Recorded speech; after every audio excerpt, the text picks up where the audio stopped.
Here's Ray Parker Jr., Frostbusters, Ghostbusters, here on Coast Access Radio. And the man who's come all the way down from Tuvalu is our Michael Moore, Waikanae Community Board Chair. And it's a bit of a frosty morning up there, Michael. It was. I was just telling you, I had frost on the inside of my screen of the vehicle on the way down. So I thought, are I going to make it to see Nigel? And I said, I've got to. Good on you. I appreciate your commitment, that's for sure. Now, you've been down to Christchurch, the local government board conference. Is that the first one you've been to? No, I went to the one in Takina in Wellington. These are annual events.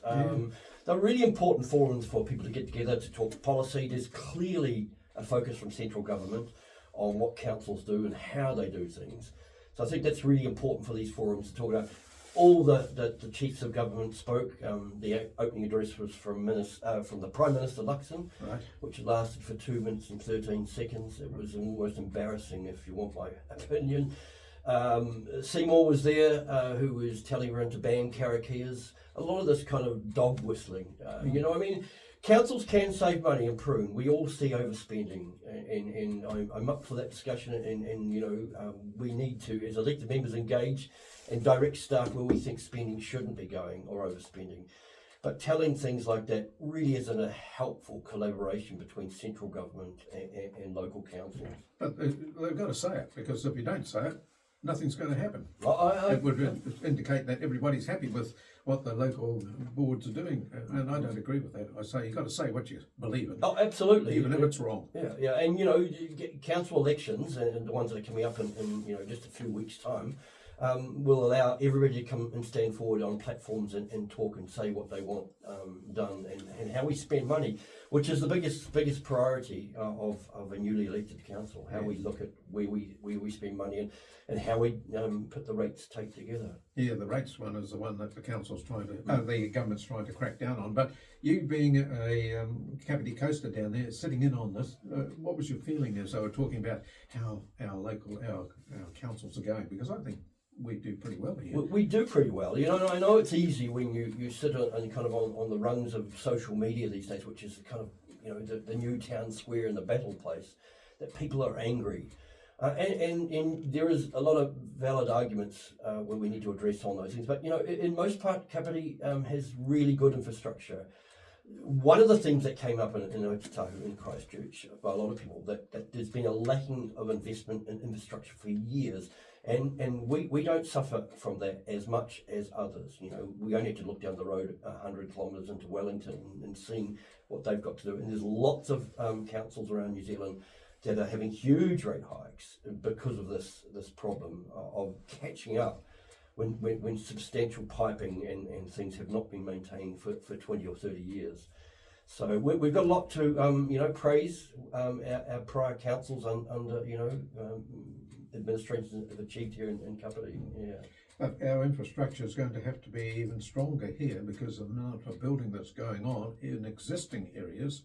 It's just pushing the stormwater and that back into what we've got already. But boy, the development in Waikanae for a start off and Paraumi was huge. Yeah, there's certainly a lot. I mean, just driving down here through north of Waikanae, huge development that's happening on the old state highway near Green Hill and what have you. We've got 400 homes going in there, haven't we? Yes, indeed. And there's Otahinga. There's a lot of development happening around the place. So you are right. Services need to keep up for that, and we as a community we invest in this together. And I'm sure this is going to be the primary concern as we go around this election campaign. So you've got not much choice. I mean, rates have got to go up regardless to cover all this. Well, they don't have to kind of go up all the time. I mean, we like households. You set a budget of what you can afford to spend and what you need for your household, and you cut the cloth accordingly. So I'm not advocating for putting money up, rates up every time, consistently for the sake of, we don't want to outpace inflation and what we're doing here. It's going to be a really interesting conversation for the next few months. Yeah, sure. Now, talking about our roading systems, I just mentioned before I go there, Ururini Street. Have we got any developments on that? I know people are going crook down there about it, and they're going to go a bit further than what they have done. Well, I've seen this morning a number of locals put signs up there. Now, yes, indeed. So, they're not, it's one of these things, it's not a NIMBY argument, not in my backyard. it's the intensification that's been proposed for there. So it's still going through the consent department at council. I suspect that will take some time still. And I don't know when we'll get an answer for that. I doubt we'll see an answer for the next few months on that. But yeah, the locals down there are putting signage up all over that street. Yeah, I think they were intending, the developers were putting up 17, but they said they're not against, as you say, development, but 12 would be appropriate number. Right. I hope there'll be a reasonable outcome from that, and there'll be some consideration. But then we come back to the infrastructure, develop that, so the water and the sewage and all that's got to go through our existing infrastructure. So anyhow, what I was going to mention though was a roading system, because we take over the roads once we've renamed them. When's that going to happen officially? That's a good question. So we've taken back the state highway, the old state highway, right through to just south of Tihoro, I think. So you got it back now, have you? Indeed, but the last section of the revocation, as it's called, that NZTA Wakakotahi are doing, from about Tihoro, which they've still got some work to do on that old state highway, right up through Otaki and through the township. And you know, as we know, they're doing lots of work up through there, and traffic lights going in at Riverbank. That's not my desire, but anyway, that's happening. It's not a council, but the NZTA are doing that. So there's quite a bit of work over the next year, at least, to do that before that section will be handed back to council. But what I was going to say is, are we now responsible for roading repairs, are we, the council, or not yet? Only not that section, but we certainly are for the old state highway right through Waikanai, all the way down to Mackay's Crossing. Yeah, I meant to mention it to you some time ago. Under the Waikanai Bridge, we should have some repairs there. It's getting fairly rough and rugged, but now we've got to pay for it, the council, so that's not good. And top of the road at Lindale there, there's a couple of blooming holes just about there, so that's going to come back on the council to repair. Well, you're right, and you know this conversation is circular. It all goes back to how we pay for these things. I put some notes up recently about encouraging people to stand for the elections, and somebody said, "Well, all I want is council to keep their nose out of my area." Yeah. You know, and yet they drive on roads, they use libraries and playgrounds for their kids and all the other facilities that council provide. So, you know, you either go and live up in the forest in a tent and look after yourself. And I know some communities don't use the same amount of facilities, but when you live in a community, you contribute equally to that. Now, the development of this project up just by the gas station, open to people to go and visit. What's it called? I forget what it's called. You know, it's good. You can go in there and have a look around and develop your business and all that. This is the Waikanai pop-up. Pop-up, yeah. There's a lot of criticism about that because no one's going in there. Yeah, look, I've been openly critical about that. It was driven by the Economic Development Unit at Council. They put a substantive amount of money in this. $1 million, wasn't it? Well, the land was acquired because it was a strategic purchase. So that was separate to using it for this temporary purpose of a business incubator, if you like. Right. I think that you are right, the land was around. It was the old Bloom furniture site there. And eventually it may form some thoroughfare access for the library, which is under construction now, has started. The business pop-up really, I don't think, has worked. And you know, and there was over 200 grand put into those containers, which we own, and we can move them around and use them for other events and facilities and temporary installations. But you know, I even said it in my note that I put out just recently that I think they should have engaged community. The local Waikanai Business Association really wasn't prominently involved in that, even though they made numerous suggestions on how to drive that forward. And I think in the last few weeks I've heard that they're reviewing how that's going to go forward.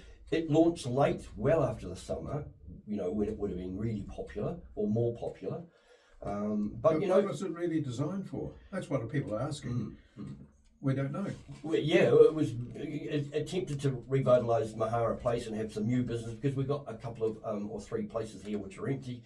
But look, I've been critical. It hasn't worked. And you talk to anybody on the Waikanai Community Board and our local councillors of Nigel Wilson and Jocelyn Travanoff, and we all have a very similar view. We've been quite disappointed in its outcome and the way its path forward too. So now we've got a community board meeting tonight for Waikanai, haven't we? We do, down at the community centre. So we've only got two of these left. Oh, community centre up here. In Waikanai, the community centre. That's right. Yeah, next to the Memorial Hall. Right. So that's 6:30. We've got not a substantive agenda. There's a number of people who want to speak on that, including the folks who down at the residents around Manu Lagoons are going to talk about some issues they're having down there.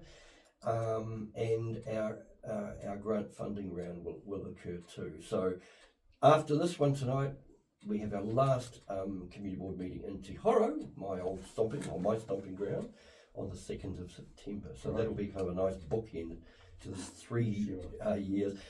So since we're just winding up on the subject of council elections, the nominations are out now, and I do encourage people to participate and get involved if they so please. They know somebody who might be good for it, or they might be considering it. The council website is updated every Friday of the new candidates who've formally put their name in. I haven't done mine yet, and I did them now, so I'm going to stand for the Waikanae ward councillor seat as well See as that, the yeah. community board. Right. You know, if you get involved in community and you want to contribute, it's good to stand up loudly. So I do encourage people to participate. You know, this is a really good opportunity. There's already a small handful who've formally put their nomination in. So Yeah, so that Waikanae ward is a council seat. That's Rekarangi, Waikanae, and Te Horo. indeed. You know, Right. the boundaries have not moved since the last determination Right. 3 years ago. So how many ward councillors do we have? One. Now, in Waikanae we have two. Otaki have one. There's three in Paraparumu, one down in Sure.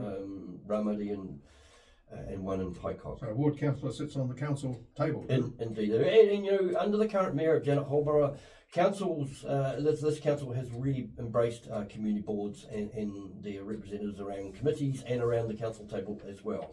So, you know, a great shout out to Janet for allowing and elevating the community Right. boards to have a really loud voice in this council. Yeah. All right, Michael, lovely to have you back again, and we'll speak to you in a fortnight's time. Lovely. Good. Michael Thank you, Moore, Nigel. who's the chair of the Waikanae Community Board. And Waikanae Community Board meeting tonight, Waikanae Memorial Hall, starts at 6:30, by the way, 6:30. It is 2 away from 9, I've got news for you shortly.